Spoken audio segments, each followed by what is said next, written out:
ప్రభుత్వం ప్రతిష్టాత్మకంగా చేపట్టిన చీఫ్ మినిస్టర్స్ కప్ ఈ పోటీలో ఫస్ట్ గ్రామ స్థాయి నుండి గ్రామ స్థాయిలో సెలెక్ట్ అయిన వారిని మండల స్థాయికి, మండల స్థాయి నుంచి ఒక టీం తయారు చేసి మనం జిల్లా స్థాయికి పంపించవలసి ఉంటుంది. కాబట్టి నేడు ఆడడానికి వచ్చిన ప్లేయర్లు మీ ప్రతిభను అంటే ఇండివిజువల్గా మీ ప్రతిభను కనపరిచి ఇప్పుడు టోటల్ మండల టీంలో ఉన్న అంటే ఎన్ని టీంలు వచ్చినాయో మనకు దాదాపు ఒక 5 టీంలు వచ్చినాయనుకోండి. ఆ 5 టీంలలో ఎవరైతే చురుకుగా ఆడతారో అట్టి వారిని సెలెక్ట్ చేసి ఒక టీంగా చేసి మనం జిల్లాకు పంపించవలసి ఉంటుంది. కాబట్టి మీరు వ్యక్తిగతంగా అంటే మీరు ఇండివిజువల్గా కూడా మీ యొక్క నైపుణ్యాన్ని ప్రదర్శించి మంచి ఆటను ప్రదర్శించి మీ టీంలకు విజయం చేకూర్చాలి. అంటే ప్రతి ఒక్కరు అందరే గెలవాలని ఆడతాము, కానీ ఈ గెలుపోవడంలో సహజం. అది ఎవరో ఒకరే గెలుస్తారు, ఆటలో ఎవరో ఒకరు గెలుస్తారు. కాబట్టి అందరూ కూడా మేము ఈ నైపుణ్యాన్ని ప్రదర్శించి జిల్లా స్థాయిలో మన మండలానికి మంచి పేరు తీసుకురావాలని, ఫస్ట్ ప్రైజ్ తీసుకురావాలని ఆకాంక్షిస్తూ ఈ సమావేశానికి వచ్చిన మీ అందరికీ ధన్యవాదాలు తెలియజేస్తూ అందరూ కూడా క్రీడా స్ఫూర్తితో ఆడి విజయాన్ని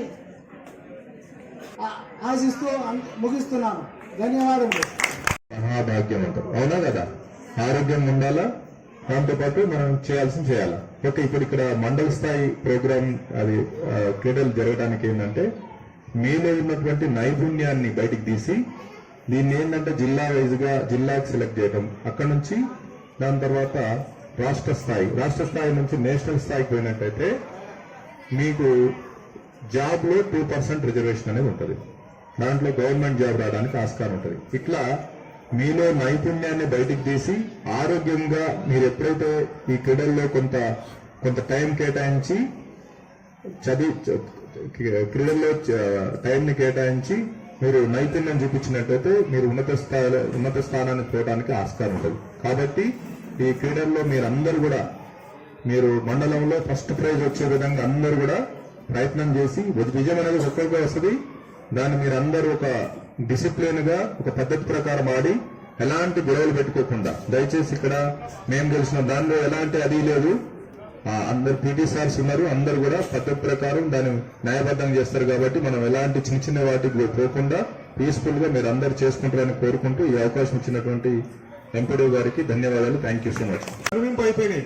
ఒకప్పుడు కబడ్డీ ఎట్లుంటదంటే ఇప్పుడున్న తరానికి గూగుల్లో మన యూట్యూబ్ లో పోవాలి కబడ్డీ అని కొట్టి చూపించాల్సిన పరిస్థితి వస్తుంది నేను అనుకుంటున్నా. అవునా కాదా?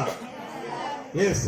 కాబట్టి ఇప్పుడు మన ప్రతి ఒక్క పౌరులో భాగంగా ముఖ్యంగా ఆటలు అనేది కంపల్సరీ ఉండాలి. ప్రతి ఒక్కరు ఆటల పోటీల్లో ఎంత చాకచక్యంగా ఉంటే వాళ్ళ మైండ్ అంత గట్టిగా పనిచేస్తుంది. కాబట్టి ఇప్పుడు ఆట పోటీలకు వచ్చిన 3 టీంలకు ఆల్ ద బెస్ట్ చెప్తూ ఇక్కడ ఉన్న విద్యార్థులకు కూడా కంపల్సరీ ప్రతి ఒక్కరు ఖోఖో, కబడ్డీ, మీరు టెన్నిస్, ఏదాడ క్రికెట్ ఏది ఆడాలనుకుంటే దాంట్లో కంపల్సరీ ఆడాల్సిన ప్రాముఖ్యత ఉండాలని కోరుకుంటూ ఈ అవకాశం ఇచ్చిన ప్రతి ఒక్కరికి పేరు పైన తెలియజేసుకుంటూ జై హింద్, జై భారత్.